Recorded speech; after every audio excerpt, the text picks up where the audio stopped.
Right, huge game tonight for Arsenal, isn't it?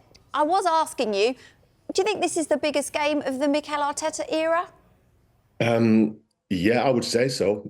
Because, when you look at the games that have been at the Emirates, people talk about the Barcelona game. That was a fantastic atmosphere. But the Real Madrid game was really special. But this one tonight, I think it's going to surpass all of them. It's a massive game, and it's a great game. It's a chance of Arsenal to getting through to the final and then, like we say, creating their own history. Because the club have won the Premier League before, they've won the other cups, but they've never won the Premier League, and that's what the players want. Now, we're speaking to Alan Smith a bit earlier, and I did say, some fans might not remember it. 31 years ago, you both helped Arsenal to their only major European honour, the Cup Winners' Cup in 1994, that 1-0 win over Parma. Can you tell us some of your memories about that day? Yeah, it was a special day. We were struggling with our squad. We had injuries, we had suspensions. And the first thing that popped into my head is when we arrived at the stadium, there was the podium already at the side of the ground or at the side of the pitch.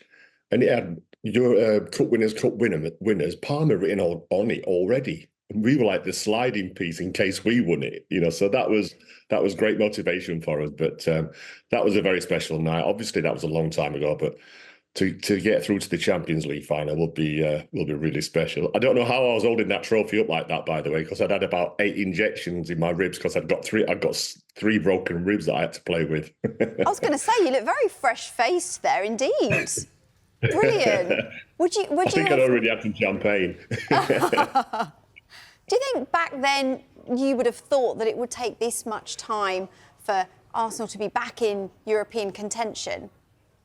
No, we had campaigns where we actually played at Wembley because the demand for tickets was massive. So we decided to play at Wembley, and I think that was a bit of a disadvantage to us because all the clubs that came really enjoyed playing at Wembley, and we found it really difficult. And then I think that in the past, obviously we got to the final, and then Jens got sent off really early, so that made it really, really hard. But the quality of the team now and the quality of the squad is getting better and better every year. So.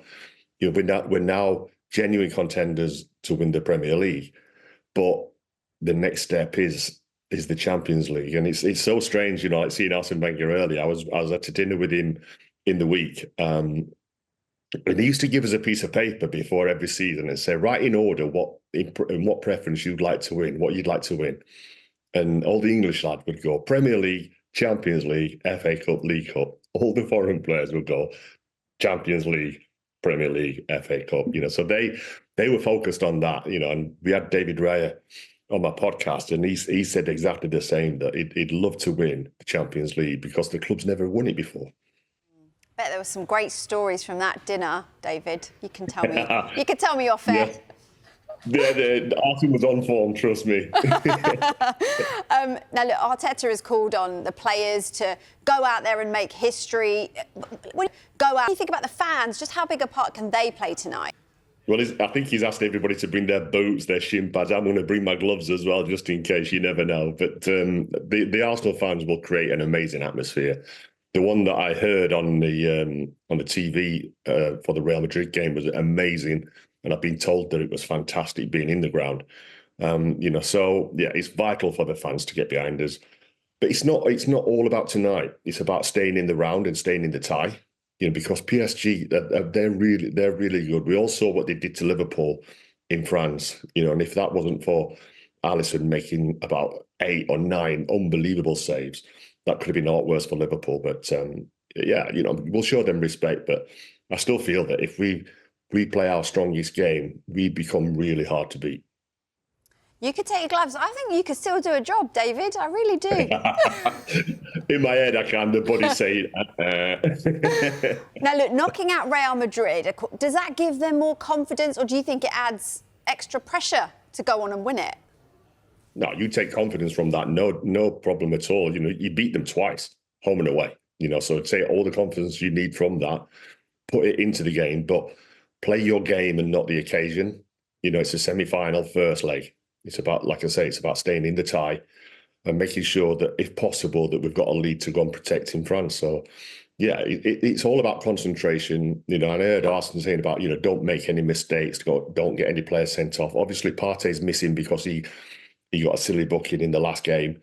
but he'll be back for the return leg. So, that means that we will be stronger in the return leg. But it's all about staying in the round. You mentioned Partey suspended. A couple of other selection headaches for Arteta tonight. Mikel Merino could be back for this one. Ben White's back in training as well. Ricardo Calafiori still unfit. How do you see Arsenal lining up? I don't think there'll be many mistakes. I think Timber will be at right back, because of his experience, and he's played the last few games. It might be a little bit of a gamble to put Ben in there straight away, having coming straight back from injury. I think you'll see the only change from I was at the Palace game, and obviously Trossard was up front. Whether Merino goes up front, we'll have to wait and see. But there won't be too many changes. I can't see that. What I'm so happy about is the form of Kyrgios. He's been brilliant. Because when Gabriel was missing, everybody was like, "Oh no, that's one of our main players out again." But Kyrgios come in and done a fantastic job. Him and Saliba have looked solid as. So hopefully that stays as it is. We speak a lot about Arsenal's defensive record, and actually Arsene Wenger has said that the defence might be key tonight. I'm sure you spoke about that at your dinner, didn't you? Do you expect this to be their toughest test? Yes, I do.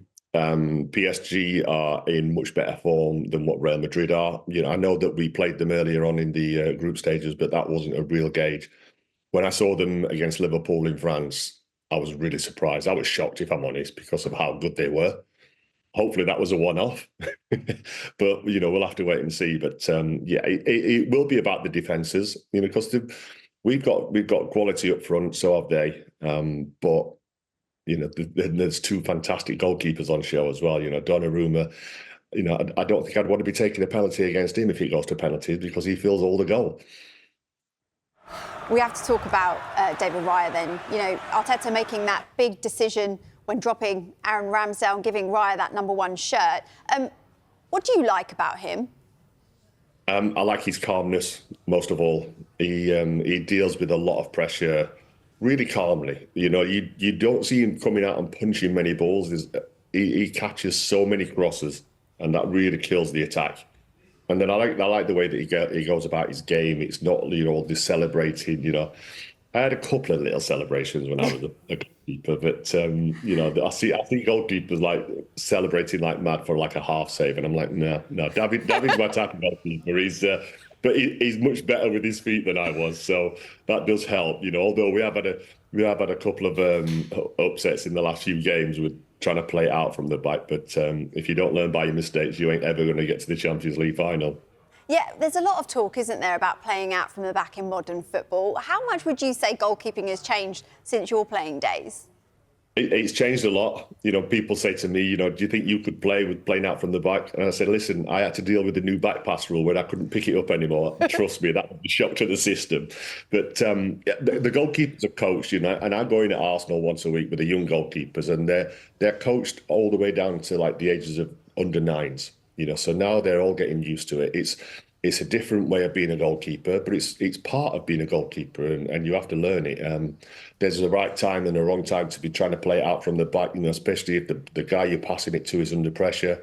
As we saw against Palace, David did that. We tried to play it out from the back. One little miscontrol can cost you a game, because the goalkeepers are getting into these, what I call false positions, where they're trying to be an outfield player, but they're leaving their goal unattended, and I don't know, it just doesn't feel right for me. It makes me feel really uncomfortable when I see it. On edge. Right, look, you mentioned Donnarumma, didn't you? For many, he's the best in the world. Do you agree? He's up there. I put Alisson up there, I put Edison, I put Martinez.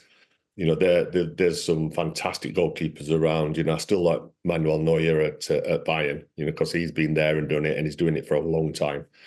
But Donnarumma's proven, he makes big penalty saves. So, if we can avoid penalties, then because I would imagine that's quite an advantage to them if it does go that far. But it's going to be an intriguing game. I can't wait. I can't wait to see it. And like I say, I just make sure that we're still in the game for the away game. Just on penalties, if it does come to a shootout, does that concern you a little bit? Do you think Donnarumma's got the edge over Raya in that area? Maybe a little bit because of his size. And we've seen him in other shootouts. We've seen him for Italy, and You know, he's got a pretty decent record, but I've still got confidence in the Arsenal takers. You know, and you look at Saka, the way that he takes penalties, and Jorginho, people like that. You know, they're specialised penalty takers. So yeah, it will be tough, but you know that's the last resort if it goes to penalties. But I still take it. 10-9 on penalties will do. Even 10-9 in normal time. It's all about winning. Oh, It's all that'd be about good, getting through to the next round. Yeah. What about this PSG team, David? Arsenal beat PSG in the group stage of this year's competition. It was 2-0 at the Emirates, but they're in far better form now. And that side didn't include Ousmane Dembele or Kvaratskhelia. Kvaratskhelia. Does that have any bearing on tonight, do you think? A little bit, yeah, because they are two quality players, you know, and especially with Dembele, you know, he's been scoring goals for fun. So you've got to make sure that you keep him well marked, you know, and even like a few of the other ones, you know, that if you try and put too much focus on Dembele, then someone else will become free. So it's going to be tough, but it's Champions League semi-final. You know, the teams that are in there are on form, you know, and you've got to be at your best. And I still feel that if Arsenal are at their best, they become really hard to beat. I think I've chewed your ear off for long enough, haven't I? But finally, let's get a prediction. I'm going to go 2-1 tonight and then 1-1 in France. Oh, wow. Double prediction. Brilliant. Oh, David, have a great time tonight. Thanks for joining us and we'll speak to you soon. Brilliant. Thank you.